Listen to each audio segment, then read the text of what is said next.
Tai kągi, gal tada pradėkim, jau nebelaukiam, kas prisijungia, tas prisijungia. Tai sveiki visi prisijungusieji šį vakarą į mūsų vedamą webinarą Pro to Pro. Tai mano vardas Ieva, su Lietuvos projektų vadybos asociacijos valdybos narė.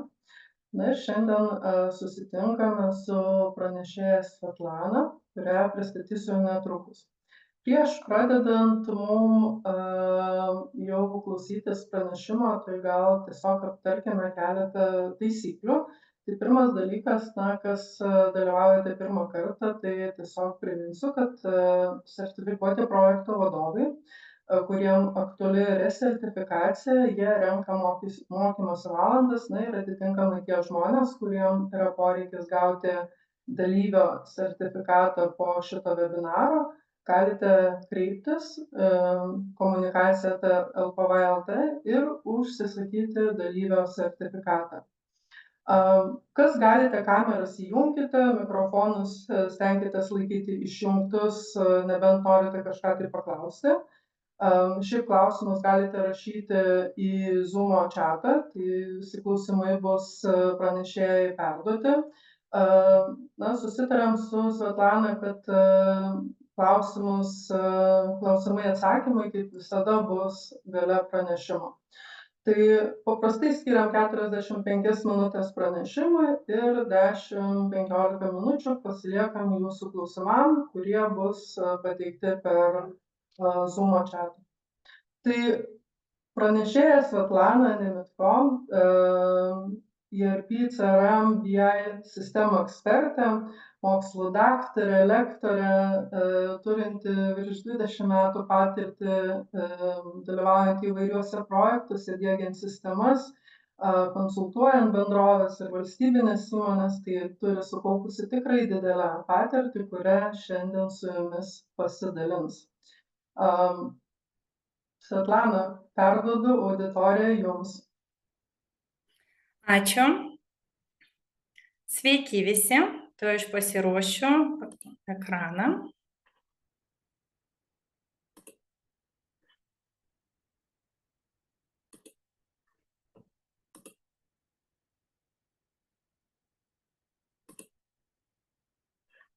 Ar matote pirmą skaidrę? Matome. Puiku. Tai tuomet labas vakaras visi, labai džiaugiuosi šitą galimybę pasidalinti savo patirtimi su kolegomis, su profesionalais ir labai tikiuosi, kad ši tema bus jums aktuali ir viduje sukels atsaką ir labai norėčiau jį aptarti po pranešimo, padiskutuoti. Jeigu jums pranešimo metu kyla idėjų, galbūt jūs naudojat kažkokius kitus įrankius, jūs galbūt turite kažkokias įžvalgas papildomas arba jums tiesiog atsiliepia tai, ką aš sakau, tai būtų smagu, jeigu pasidalintumėt, nes galbūt į visus klausimus, nežinau, ar spėsime atsakyti, bet tikrai stengsimės, bet jūsų komentarai yra vertingi ir aš labai norėsiu su jais susipažinti, kad išnaudot tą diskusiją su mano kolegomis galimybę.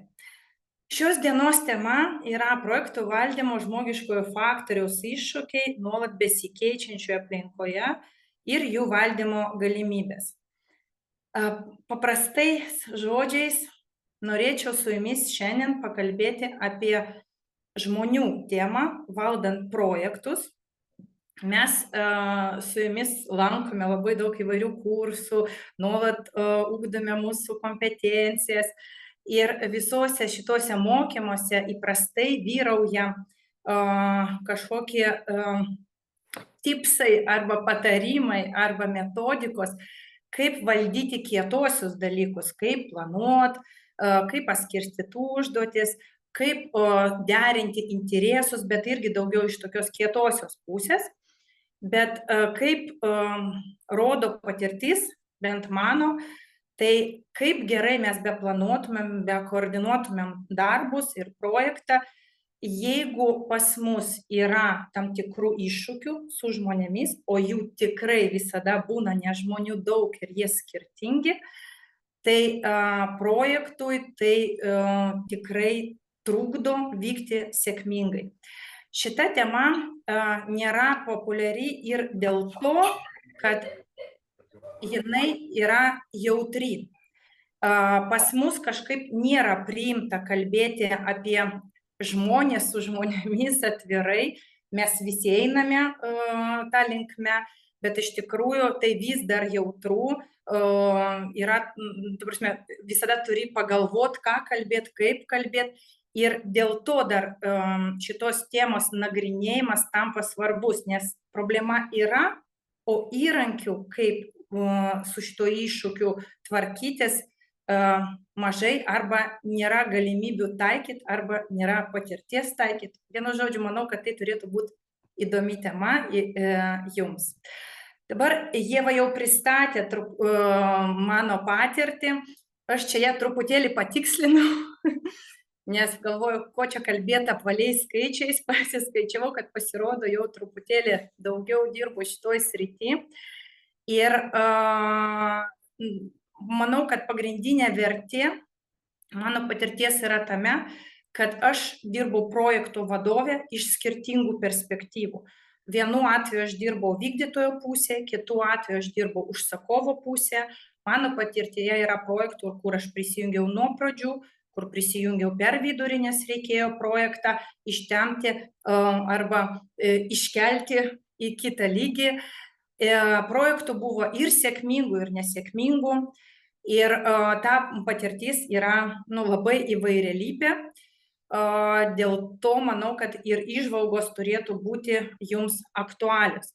Savo įžvalgas aš formulavau ne tik remiantis mano asmeninę patirtimį, bet man teko dirbti ranka rankon su kitais projektų vadovais. Pavyzdžiui, jeigu aš esu užsakovo pusėje, jie yra vykdytojo pusėje, kartais reikėjo dirbti komandoje projektų vadovų, nes tiesiog buvo toks didelis projektas.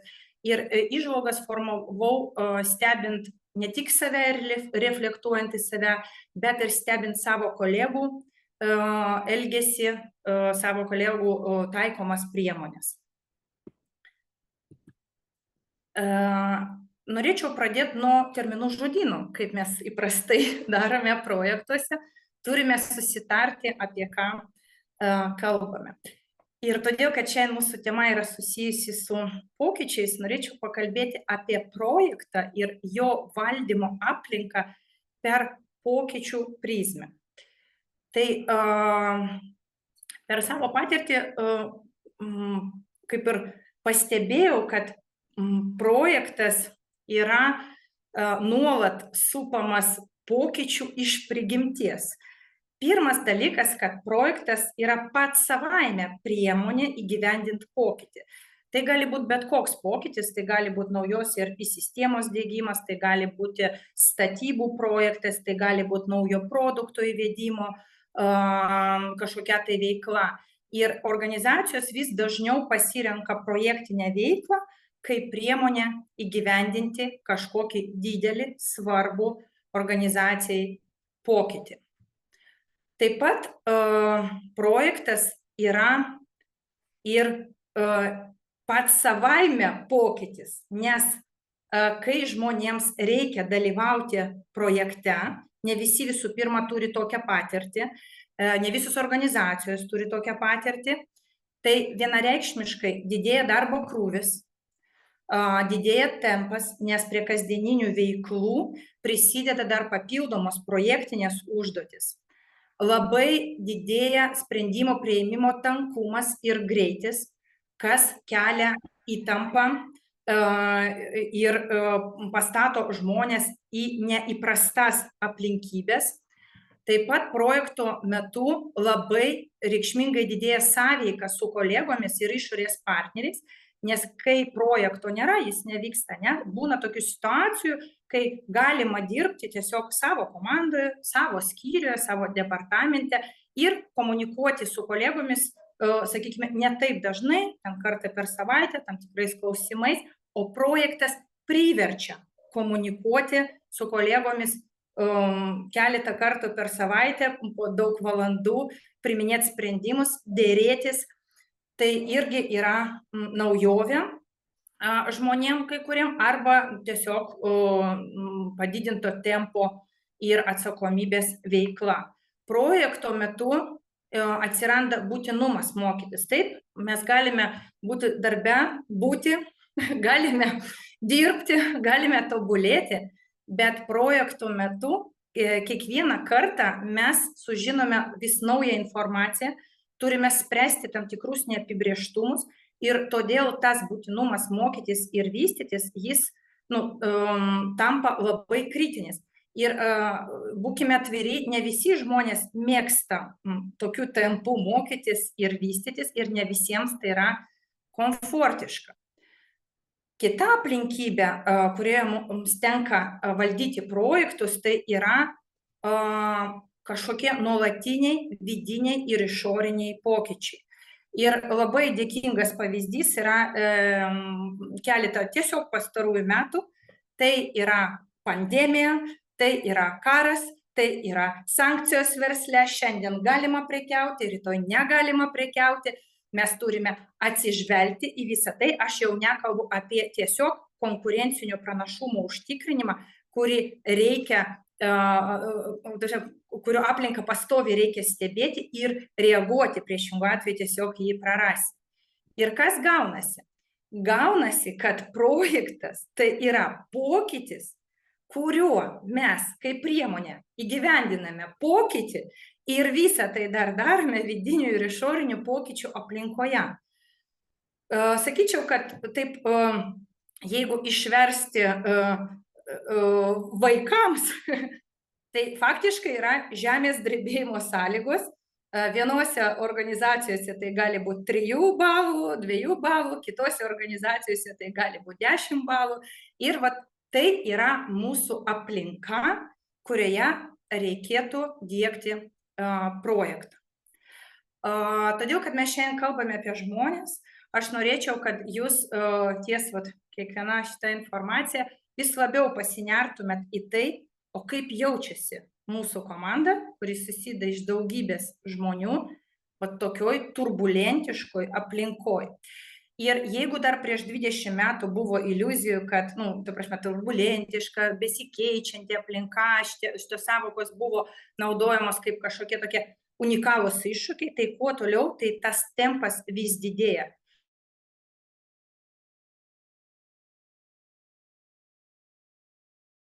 Yra jau mūsų kasdienybė ir mes turime priimti tą pokyčių aplinkybę kaip lygiai taip pat, kaip šiandien yra gegužės mėnuo.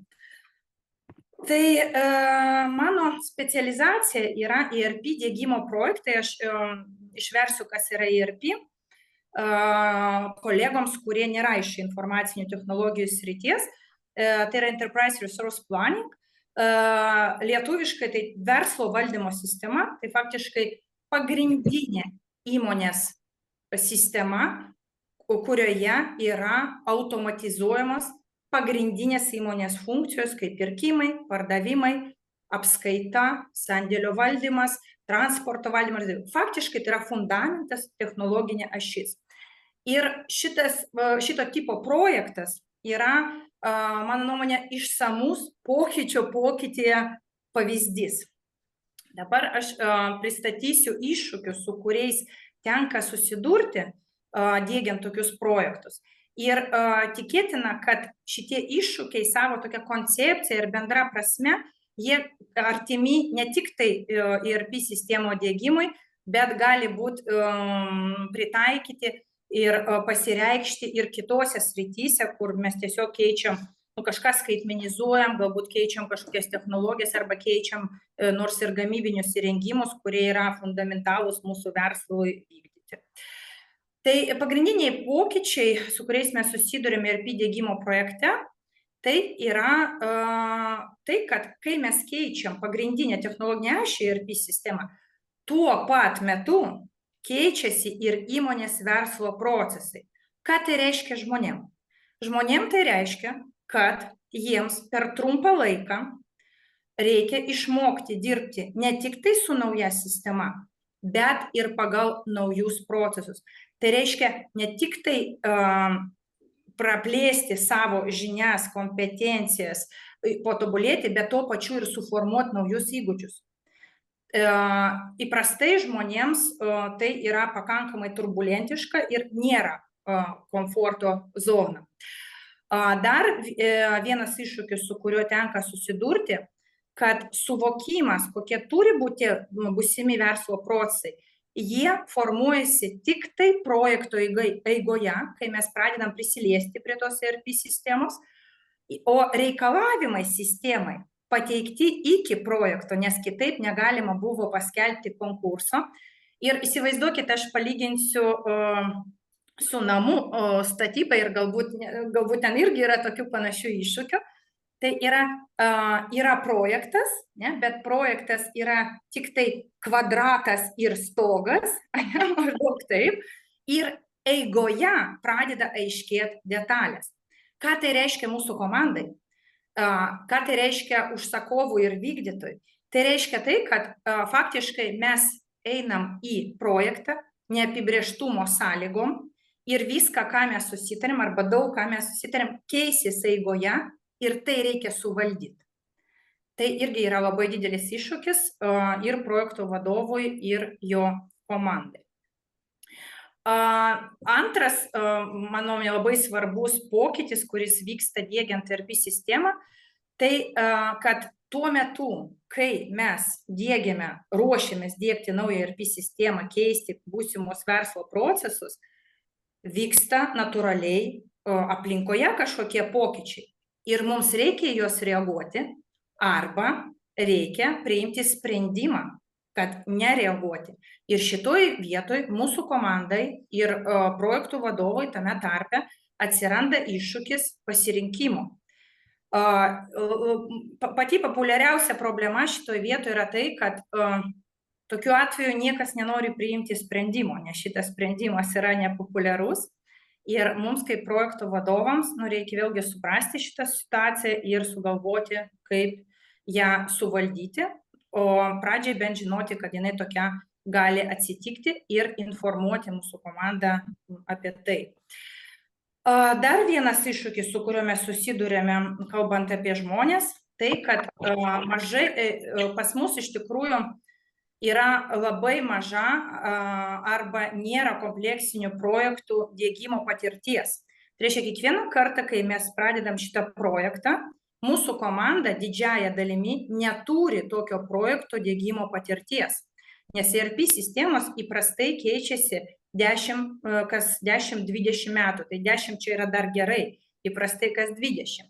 Ir tai yra vėlgi iššūkis, kad žmonės, kurie patenka į šitą projektą, jie neturi net įsivaizdavimo, su kokiais iššūkiais, su kokiom rizikom gali mes susidurti. Ir jų lūkesčiai projekto atžvilgiu yra dažnai, aš sakyčiau, tokie labiau optimistiniai, negu yra iš tikrųjų. O mums, kaip projektų vadovams, irgi nedera iš karto žlugdyti visų lūkesčių ir iliuzijų projekto pradžioje. Ir, ta prasme, šitas iššūkis irgi nuolat atsiranda.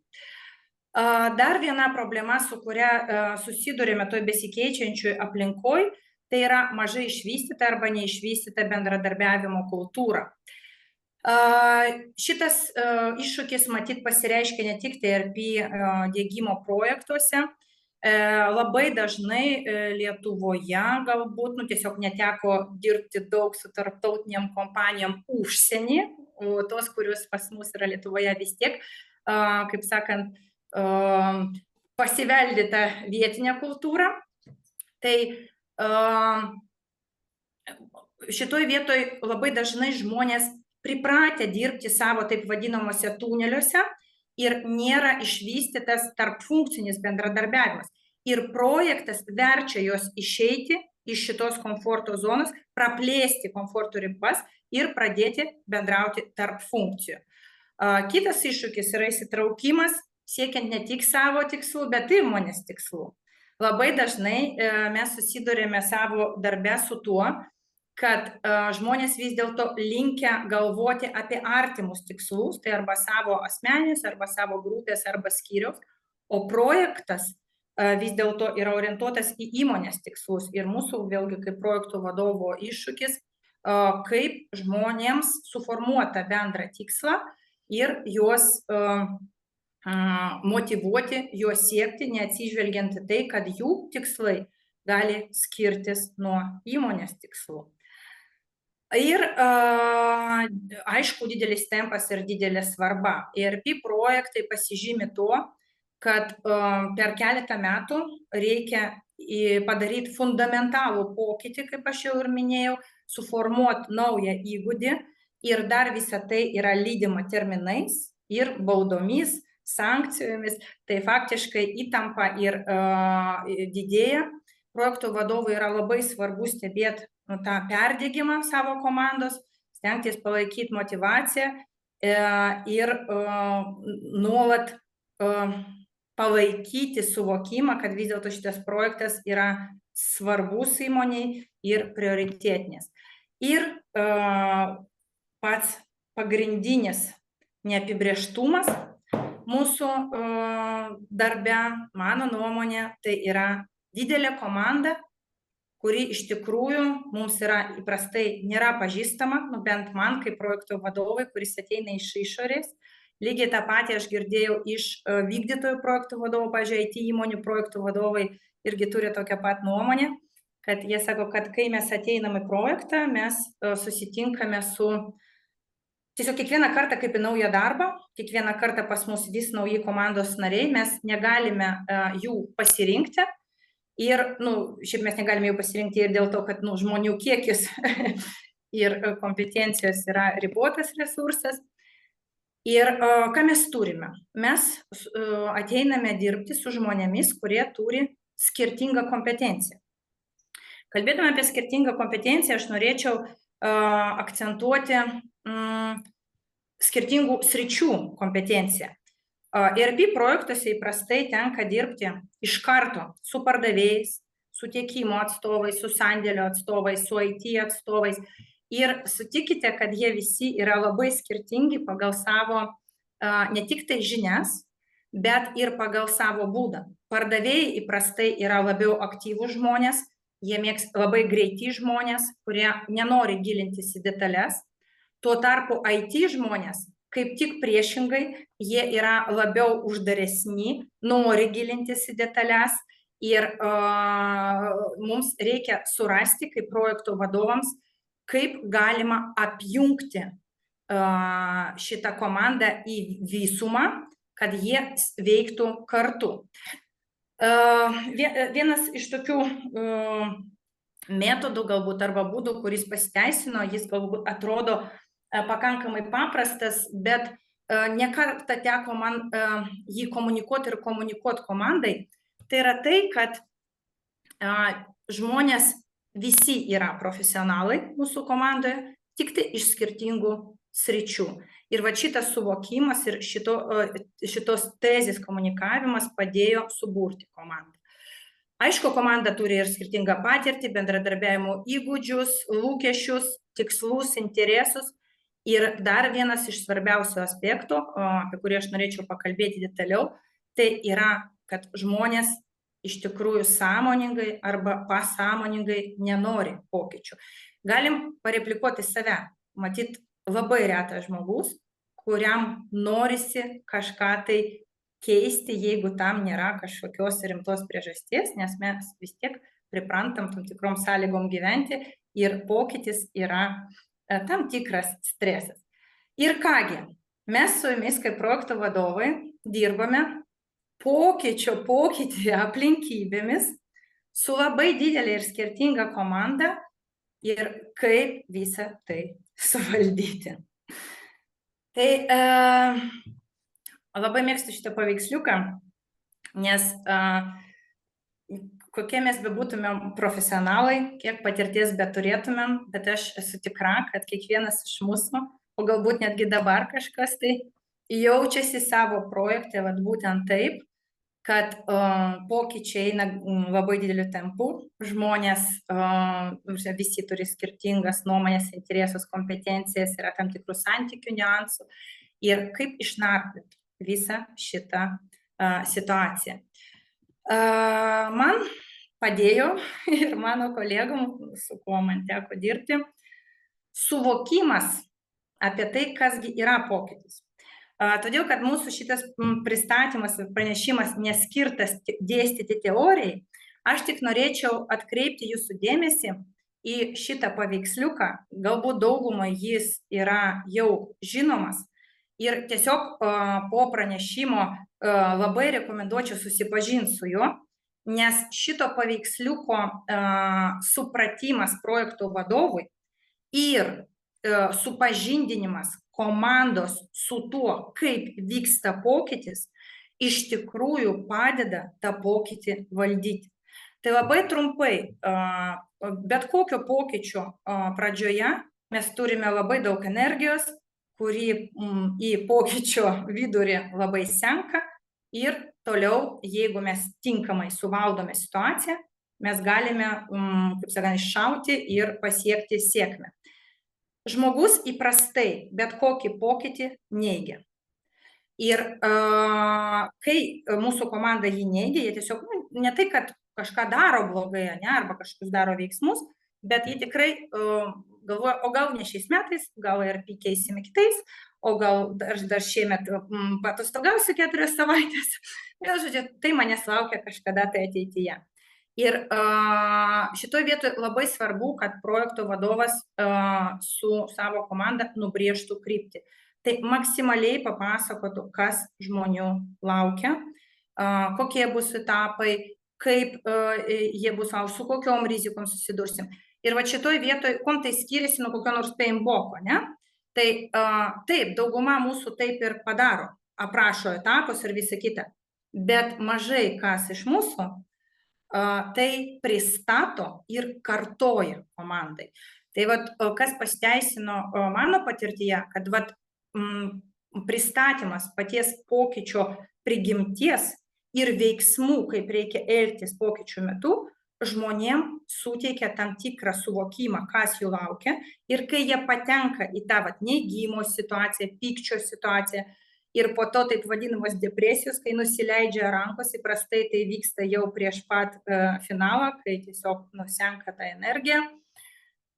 Jie ramiau į tai reaguoja ir su jais galima apie tai kalbėtis, nes visi supranta, kas vyksta, kad tai yra laikina, kad tam, kad išeiti iš tam tikros situacijos, reikia imtis tam tikrų veiksmų. Tai labai rekomenduoju susipažinti su šitą teoriją detaliau ir taikyti tai praktikoje, nes man visada atrodė, kad jeigu tu kažkur ten studijuoji ir taip toliau, tai vienaip arba kitaip prisilieti prie pokyčių valdymo. Bet pasirodo, kaip aš ir minėjau, mes dirbame su skirtingų kompetencijų ir patirties žmonėmis ir tikrai ne visi iš jų žino šitą mums galbūt savaime suprantamą informaciją. Ir kągi galima būtų daryti projektų vadovui, kokios būtų mano įžvalgos iš mano patirties, kas veikia. Iš karto galiu pasakyti, tai tikrai ne vaistas nuo visų ligų, nes mūsų darbo specifika, pasikartosiu, yra sąlygota neapibrėžtumu ir nuolatiniu naujumu. Reiškia, mes kiekvieną kartą patenkam į skirtingą situaciją, nes ir skirtingi pokyčiai, ir skirtingi žmonės, ir skirtinga sąveika tarp tų žmonių. Todėl negalima visko taikyti va taip tiesmukai, bet, pavyzdžiui, ką aš darau su mano kolegomis, mano komanda, mes bandome.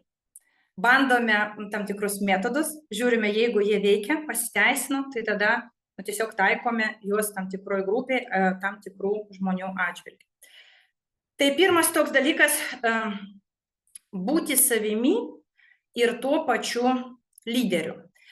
Tai ta savoka būti savimi ir išvis kažkoks pokalbis apie savijautą, apie emocijas, nėra dažnas projekto valdymo srityje, nes vėlgi dėl tų pačių kietųjų metodų akcentavimo bet yra labai svarbus, nes kai žmogus, kai projekto vadovas elgiasi natūraliai ir atvirai ir sąžiningai ne ta prasme, kad nepaima kažkieno ten, nežinau, priedo arba kavos puodelio, o sąžiningai vertinant situaciją, tai natūraliai formuoja tos didelės skirtingos komandos pasitikėjimą. O pasitikėjimas tai yra pagrindas lyderystei. Ką reiškia būti lyderiu?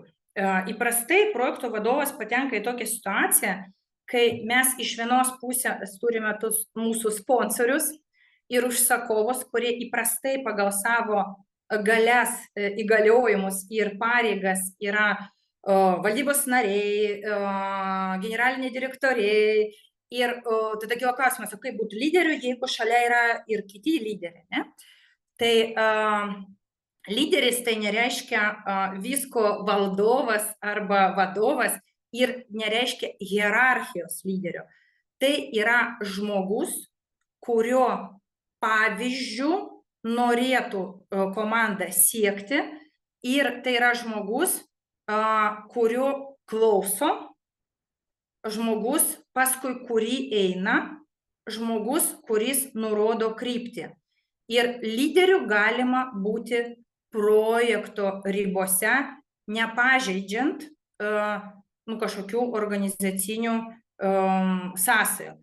Nesakau, kad tai yra lengva, nes pirmas dalykas, nuo kurio matyt visi pradėjo ir lygiai taip pat ir aš pradėjau, tai nuo minties, kad projekto vadovas tai yra administratorius. Mano darbas yra, tikslai yra, planas yra, work break structure yra, jo, bet taip neveikia.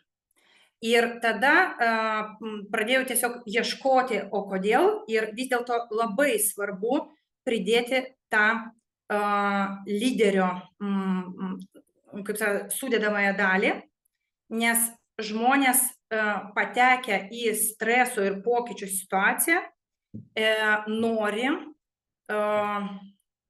ašies, už kurios galėtų užsikabinti, krypties, ir jeigu jos nėra, pradeda byrėti komandos tarpusavio sąveiką. Dabar, ką reiškia leadership by example, savo pavyzdžių. Tai irgi nesupraskite taip tiesmukai, kad reikia, nežinau, ateiti į darbą 8 ryto, nežinau, visus ten suburti ir taip toliau, ir kažkaip už visus kažką tai padaryti. Ne. Kalba eina apie tai, kad tai, ką kalba projekto vadovas, pavyzdžiui, per susitikimus, tos vertybės, kurias projekto vadovas įvardina, tie tikslai, kurios projekto vadovas įvardina, jis turi pats jų siekti. Kažkoks paprastas pavyzdys, pas mane neseniai buvo projekte, kai projekto vadovas pradėjo, ten buvo didelė komanda, skaičiuoti, kiek kainuoja susitikimai.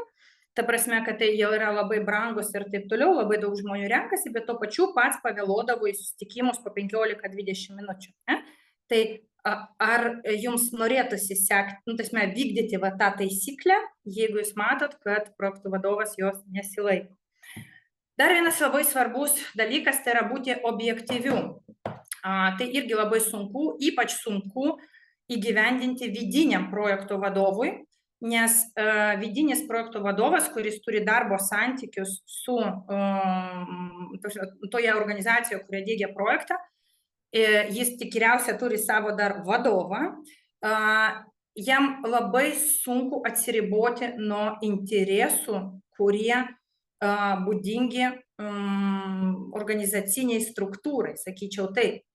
Ir išoriniam vadovui žymiai lengviau tai padaryti, nes jis tiesiog, kaip iš pirmo žingsnio jau yra labiau nepriklausomas, bet irgi yra pavojus pradėti kaip ir labiau simpatizuoti kažkokiem žmonėm ir atstovauti jų kažkokius interesus. Ir ką šitoje vietoje daryti?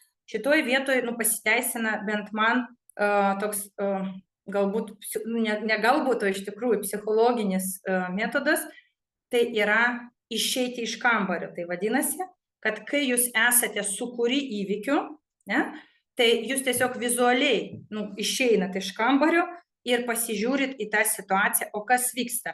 Pat šitas žmogus elgėsi taip ir taip dėl to ir dėl to, šitas žmogus vengia priimti sprendimą, nes ir taip toliau. Ir tada, kai jūs išeinat iš kambario ir pasižiūrit į dalyvius iš šono, jums tada susiformuoja objektyvus situacijos matymas. Nes kai mes esame situacijos viduje, dažniausiai veikia mūsų emocijos, o kai veikia emocijos, protas nėra racionalus. Ir dar vienas iš dalykų tai yra formuoti ir palaikyti bendrą tikslą. Ne visi iš mūsų ekstravertai, ne visi iš mūsų moka prajuokinti žmonės ir uždegti juos ir taip toliau. Kas pasiteisino man, pavyzdžiui, tuo metu, kai nėra jėgų motyvuoti ir prajuokinti, iš tikrųjų labai svarbu pakartot bendrą tikslą, paklausti, o koks mūsų bendras tikslas?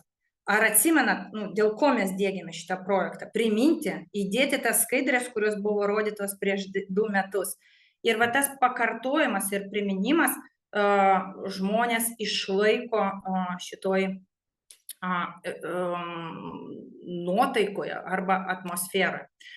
Dar vienas labai svarbus dalykas tai yra suburti lyderius ir susitarti jų įsitraukimo rolę.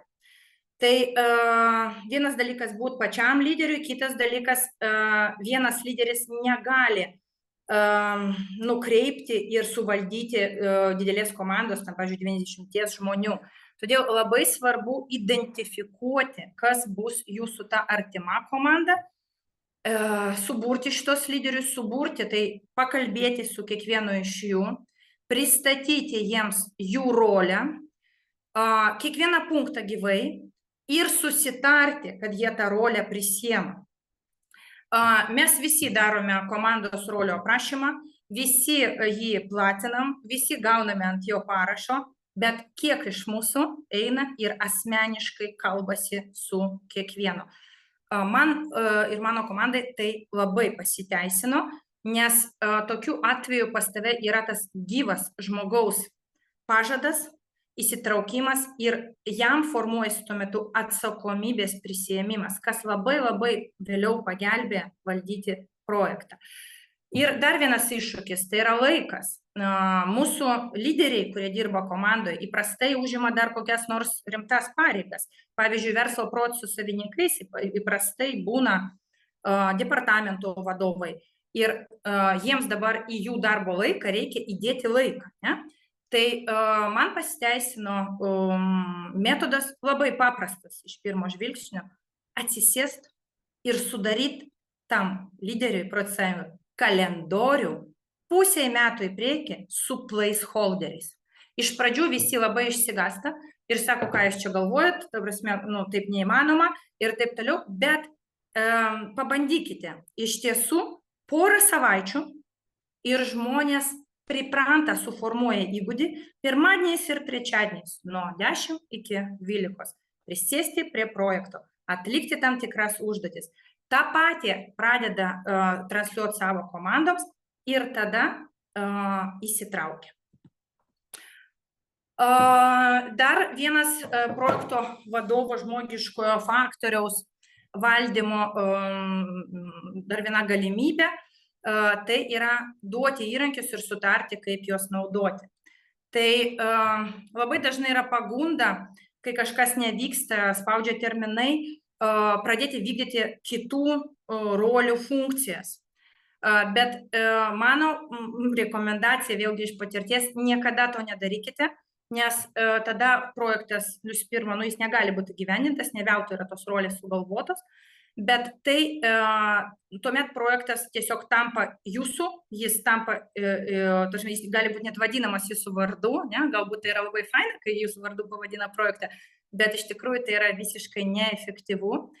Tai šitas dalykas, kitas dalykas, paruošti visus įrankius, sutarti, kaip juos naudot, išmokyti, kaip juos naudot ir nuolat kurti naujus. Ką aš vadinu įrankiais? Visų pirma, įrankių visuma yra aprašoma reglamente, nepatingėkite prašyti reglamento, tebūnie jis būna 40 puslapių, bet sutarkit. per kiek dienų atliekama tokia ir tokia užduotis, kur registruojama užduotis, kokia būsena priskiriama užduočiai, kaip mes rašome meeting minutes, per kiek dienų tai yra patvirtinama, kaip mes moderuojam susitikimą, kas daro įrašą, kas moderuoja, ką darome, jeigu moderatorius nėra ir taip toliau. Faktiškai atrodo tai viskas savaime suprantama arba yra smulkmenos, bet jeigu žmonėm to neaprašai, o kai aprašai, pats pagalvoji, pats sudėlioji, kai tie žmonės paskaito, jie irgi turi įžvalgų, kaip tai priderinti būtent ir vykdyti jų įmoniai, ir jie vėlgi įsitraukia ir prisiema atsakomybę už to vykdymą. Tai tikrai labai svarbu investuoti ypatingai projekto pradžioje įrankių sukūrimą ir jų aktualizavimą, nes tokiu būdu jūs suformuosit nuo pat pradžių įgūdį. Įskiepit įgūdį viduryje projekto yra ypatingai sudėtinga. Ir labai jau soft dalykai, kaip projekto vadovas jau turėdamas įrankių, susitaręs su lyderiais, pats būdamas lyderiais, turėtų suvaldyti visą šitą projektą. Pirmas dalykas, jis turėtų nuolat stebėti, kas vyksta. Stebėti per įvairius kampus. Vienas iš kampų tai yra stebėti ir valdyti žinių trūkumą ir gap. Esmė yra tokia, kad kai kažkokiem komandos nariams trūksta žinių, formuojasi nesaugumo jausmas. Nesaugumo jausmas gali sukelti taip vadinamą sabotažą. Sabotažas tai yra savoka iš to paveiksliuko apie pokytį ir įprastai jis ten eina prieš depresiją. Kai žmonės, ta prasme, iš tikrųjų pradeda burtis į grupės ir sąmoningai arba nesąmoningai neigiamai atsiliepti apie tą projektą ir sumenkinti projekto ten vertę arba efektyvumą ir taip toliau, ne dėl to, kad jie nori ten kažkam pakenkti, o dėl to, kad jie jaučiasi nesaugiai, galbūt nemato krypties o galbūt yra tiesiog pavargę.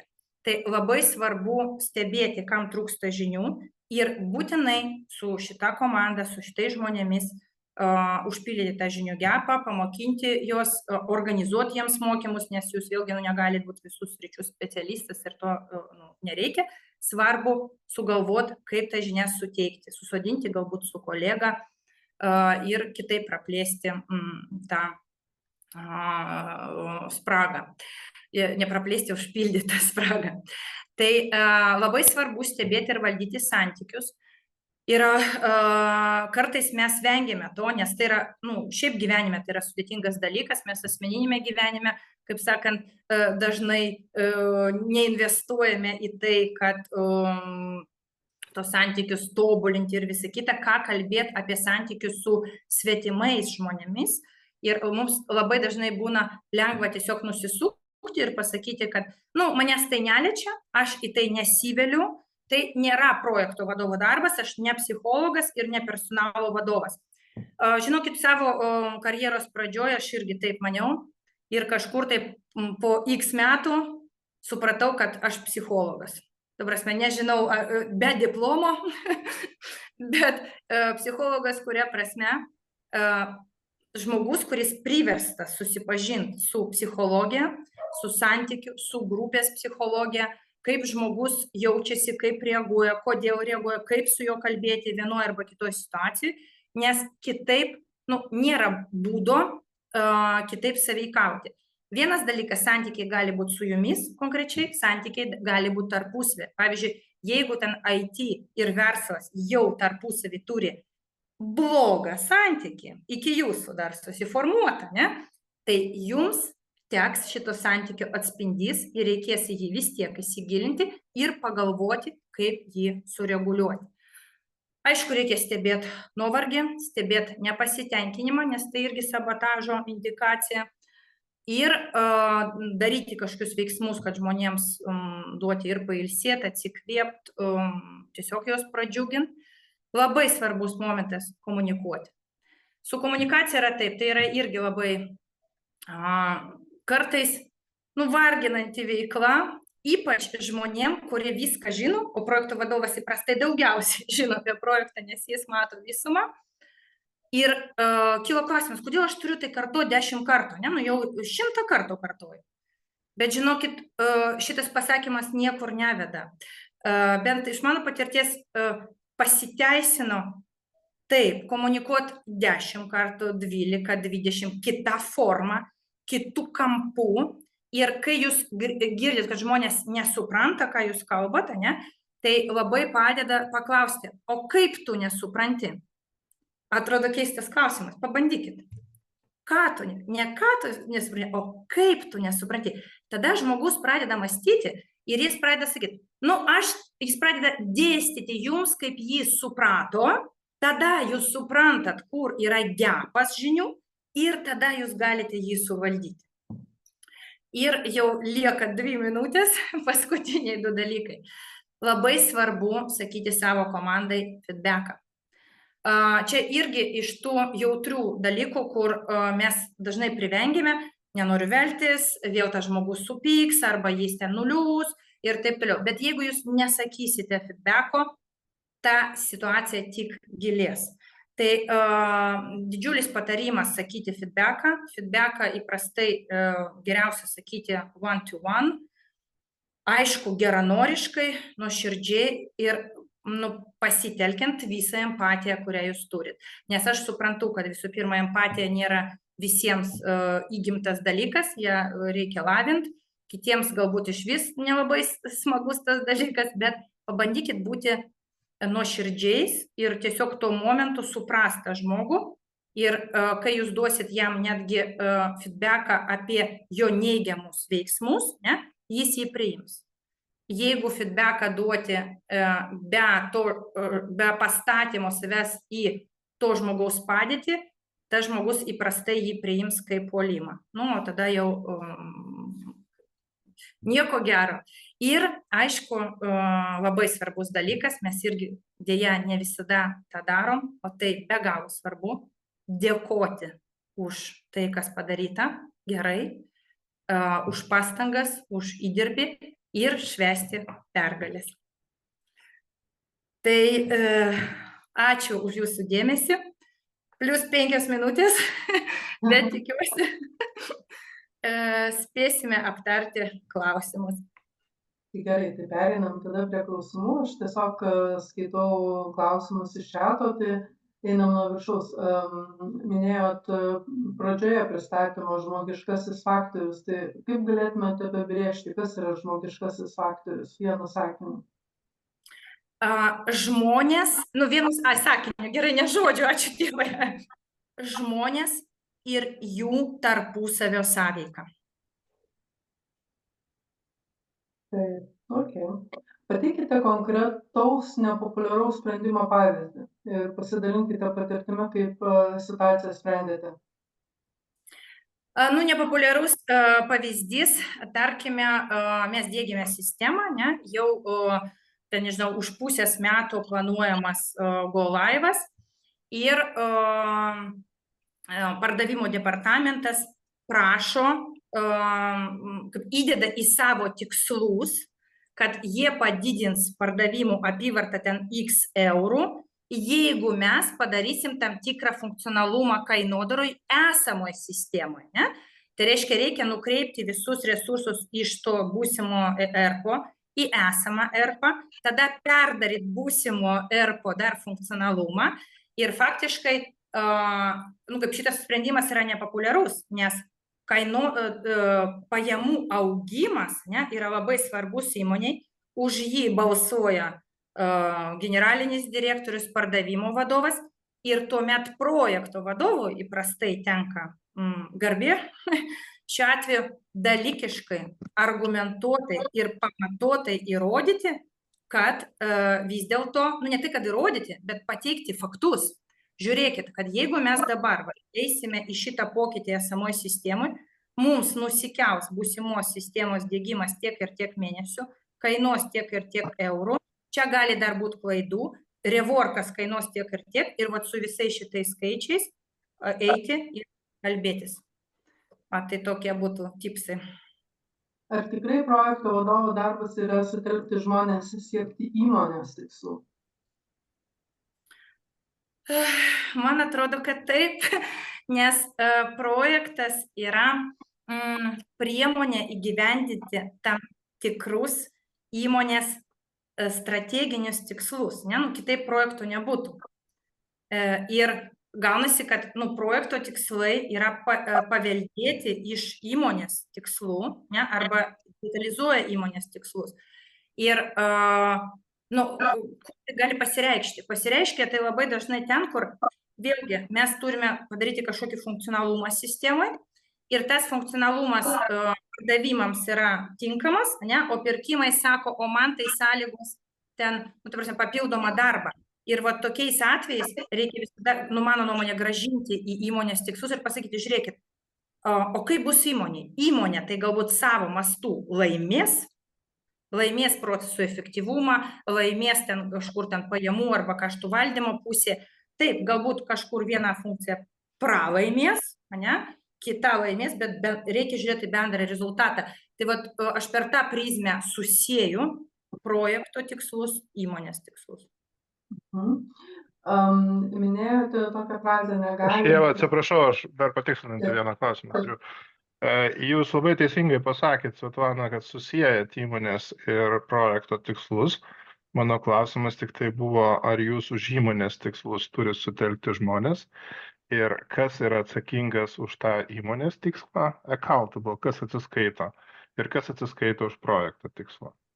Tiesiog kaip jūs matote. Supratau jūsų klausimą, tada aš truputėlį patikslinsiu ir savo. Nes jūsų projektas yra didelis, kompleksinis, apimantis organizacijos beveik visas sritis. Aš tiesiog jūsų matymą, kaip jūs savo patirtį, kaip jūs matote accountability. Jo, dabar dėl accountability, tai irgi einam dar į tų lyderių klausimą. Man labai nepasiteisino tuo metu, kai tų įmonės tikslų lyderiai nedalyvavo mano projekte. Nes geriausia situacija, kai tie žmonės, kurie accountable už įmonės tikslus, jie yra accountable, tam tikrą dalimi ir už projektų tikslus. Tada nėra intereso konflikto, tada netgi jie motyvuoti labiau stumti projektą, nes galų galia jis jiems ištems įmonės tikslą ir galų galia jie gal priedą gaus. Ne? Ir va ta situacija, kai projekte yra visai kiti žmonės, jinai yra pakankamai sudėtinga. Tai aš stengiuosi pritraukti tos lyderius į komandą ir netgi kai ateinu į įmonę, aš visada sakau, kad žiūrėkit, jeigu bus, jeigu jūs man duosite į projektą žmonės, kurie turės atstovauti projekto tikslus, kurie neturi net įgaliojimo, nežino tų strateginių tikslų, tai mūsų tas projektas bus kaip lokalus. Ar atsakiau jūsų klausimą? Iš dalies taip, iš dalies ne, bet eikim gal per klausimų sąrašą, aš nenoriu užimti visą eterį. Pratęskit gal. Gerai. Aš turiu paprastesnį atsakymą, Svetlana, mes atskirai galbūt pašnekėsim. Jo, bet man labai įdomu, tai būtinai susisiekit, nes, kaip norėjom pasidalinti patirtį. Aš pakviesiu LinkedIn'e, Svetlana, taip. Gerai, ačiū. Taip, tokią frazę kalbėjot, kad negalima pasirinkti žmonių. Tai ar galėtumėt pasidalinti patirtimi, ar teikite funkciniam vadovam reikalavimų komandos narių kompetencijai sąrašą, nes tai, kaip ir projekto plano dalis, ir jei taip, tai kaip valdėte neatitiktis? Okay. Tai taip tikrai kadaise pradėjau būtent nuo kompetencijų matricos, to įrankio, kurį mums duoda projektų valdymo metodika, ir susiduriu su kokia problematika. Jeigu kalba eina apie vykdytojų IT įmonės specialistus, tai jie ten specializuojasi, jie tą matricą užpildo, duoda tau žmonės, kurie atitinka tam tikrus reikalavimus, parodo CV ir visą kitą ir keičia į lygiaverčius. Jeigu kalba eina apie užsakovą, užsakovo darbuotojai, kurie dalyvauja projekte, įprastai neturi patirties tokių projektų, dėl tų priežasčių, kur aš vardinau anksčiau. Ir jeigu aš ateinu pas juos su šitą matricą, jie man sako, Svetlana, nėra. Pas mus, šitas žmogus sėdi ant 3 kėdžių, šitas ant 2, ir taip toliau. Pas mus pardavimo funkcija paskirstyta pagal kanalus. Ir nėra ne vieno žmogaus, kuris mato vientisą situaciją. Ir tada ta matrica praranda prasmę ir tu turi tada galvot, o ką aš galiu padaryti su turimais žmonėmis. Tada, ką aš darau, aš prašau susipažinti su jais, tada bandau identifikuoti, ką jie žino ir kiek tų žinių reikia projekte, kokias savybės turi, ir tada tariuosi dėl konkrečių žmonių įtraukimo į komandą. Ir įprastai jų iš tikrųjų trūksta, nes tokia pas mus rinka. Taip. Kaip išskaidote projektų komandos nuovargį? Išskaidau ar? Taip, išsklaidote, atsiprašau. Išsklaidau. Taip, tai dabar čia labai geras klausimas. Taip, tai dabar negaliu pasigirti tom, kad aš jį išsklaidau. Ne? Prisiemu tą funkciją jį pastebėti ir tokiu atveju pasikalbėti asmeniškai su tai žmonėmis, kurie matosi, kad labai daug veža arba jau yra irzlus, ir asmeninio pokalbio metu klausiu, ką mes galime padaryti, kad tu pailsėtum, kam tu gali perduoti savo kažkokius darbus. Tai į tą pirmą klausimą įprastai atsako, nes žmogus, žino, ko jam reikia, ar laisvos dienos, arba ten, žinau, bilietų į teatrą ir visa kita. Bet į antrą klausimą yra didelis iššūkis.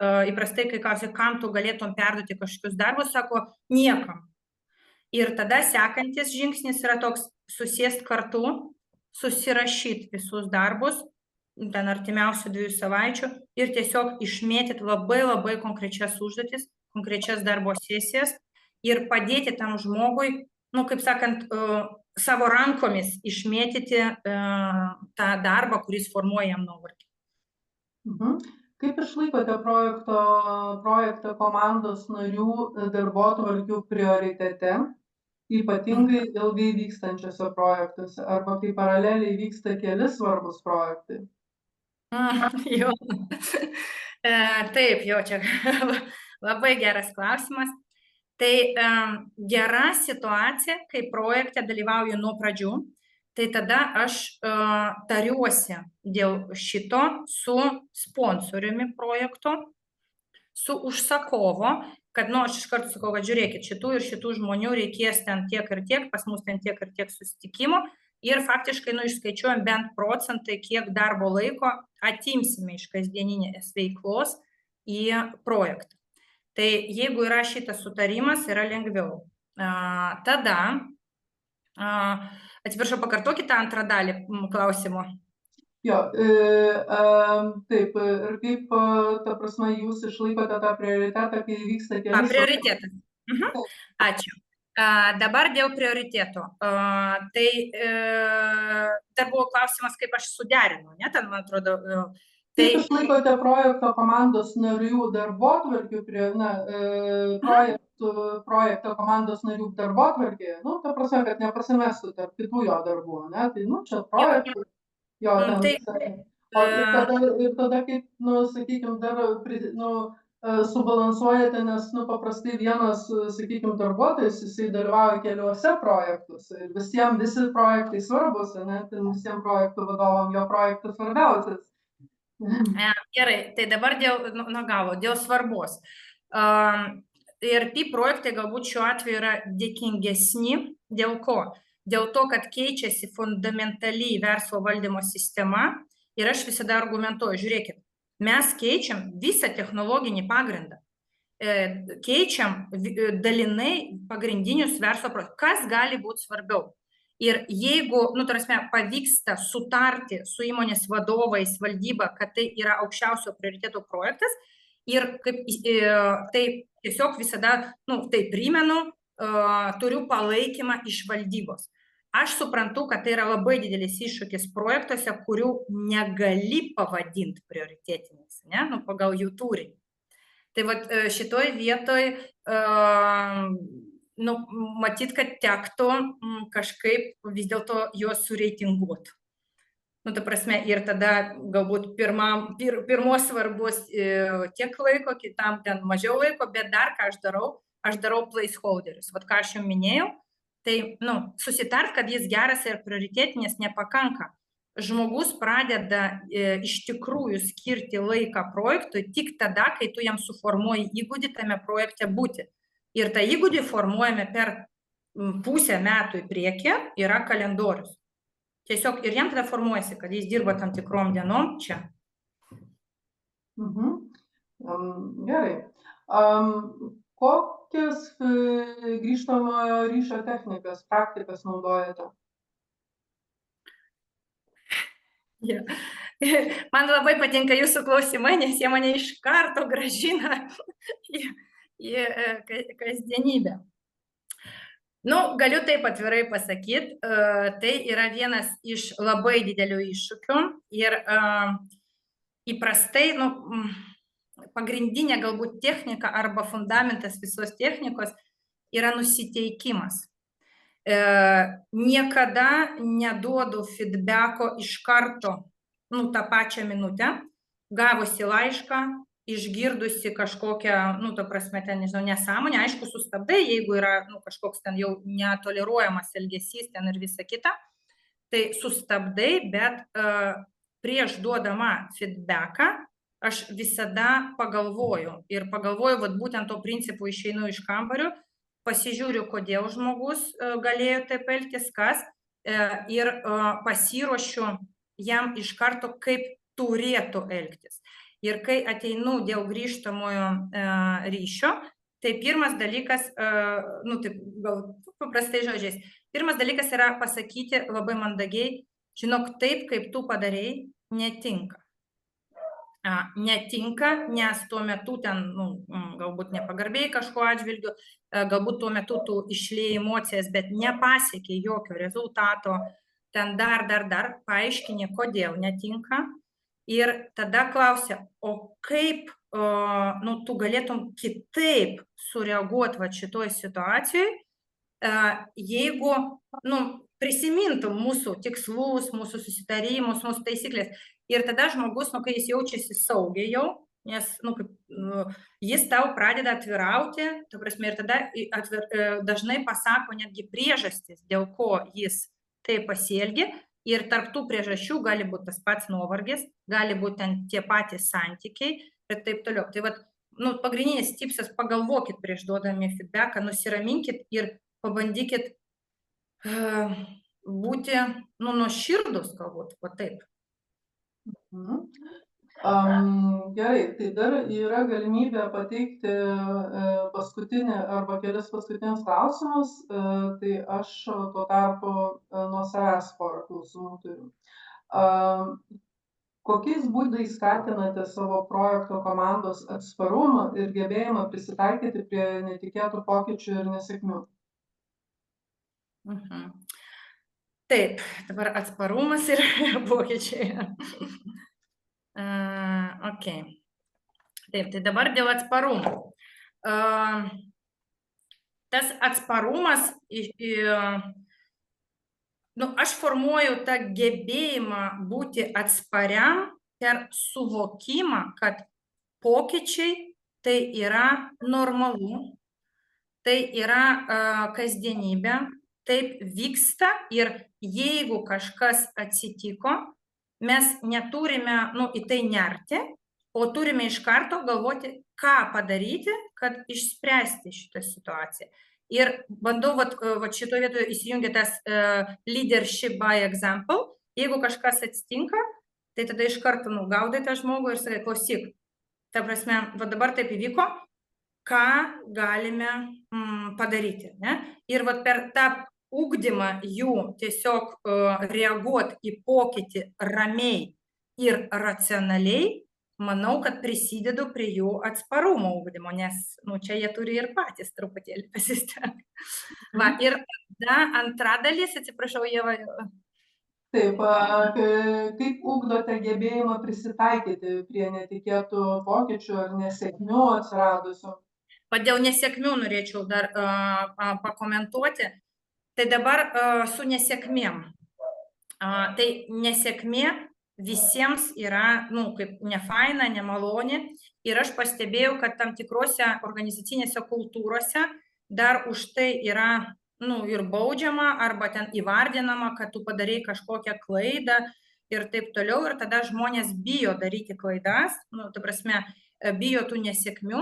Tai pirmas dalykas, kurį aš stengiuosi, nu, iš principo įrašyti netgi į vertybės to paties projekto, kad klaidos yra nagrinėjamos ir ieškoma jų sprendimo būdų, bet jokių būdų, nu, ta prasme, už tai nėra baudžiama, išskyrus atvejus, kai tai yra visiškai sąmoninga piktybinė ten veikla, ne? Bet tokių dar neteko matyti projektuose. Bet vat, per šitą prizmę, per formavimą tos bendradarbiavimo kultūros, kad kažkas suklydo, okei, nieko, o ta prasme, kurioje vietoje, kodėl ir taip toliau, kad žmonės nebijotų klysti. Tai vat per šitą prizmę. Tai formuojasi pas juos ramesnis būdas, požiūris į nesėkmes. Na ir paskutinis klausimas. Kokių priemonių imatės, kad užtikrintumėte saugumo ir struktūros jausmą ir kartu skatintumėte lankstumą ir naujoves? Čia du prieštaraujantis dalykai. Jo, labai geras klausimas. Jo, nes saugumas ir struktūra yra statiška, taip? Jo, o lankstumas ir pokyčiai ir visa kita. Nu, žinokit, neturiu aš čia recepto tokio, ta prasme, kaip ir visi, balansuoju, ta prasme, intuityviai balansuoju tarp taisyklių, ta prasme, kurių turi laikytis, ne? Ir tų tokių, kaip to lankstaus požiūrio, kūrybinio požiūrio. Tai va čia matyti toks, ir yra tas derinimas tų reglamente numatytų taisyklių, ne? Ir tuo pačiu to žmogiškojo pokalbio, situacijos stebėjimo ir diskusijos aptarimo, kažkas tokio. Bet ateity, čia manau, kad mokslinio tyrimo reikia šitai. Taip, provokacinis klausimas. Taip, tikrai. Bet taip, tame ir matyt pasireiškia projekto vadovo aukštasis pilotažas. Kūrybiškumas, aš netgi sakyčiau, čia toks unikalus gebėjimas. Taip. Tai kągi, daugiau naujų klausimų neturim. Svetlana, labai dėkoju Jums už pranešimą, dėkoju visiems šį vakarą susirinkusiam ir dalyvavusiam šitam webinare. Linkiu visiems gražaus vakaro. Artėja vasara paprastai atostogaujame, pranešėjai atostogauja, jūs irgi, mūsų klausytojai, linkę labiau praleisti laisvą laiką, matyt, aktyviose veiklose, tokiose veiklose. Tai susitiksim rudenį. Visiems linkiu gražaus vakaro ir iki kitų susitikimų. Ačiū Jums labai, ačiū už Jūsų klausimus ir dėmesį. Viso.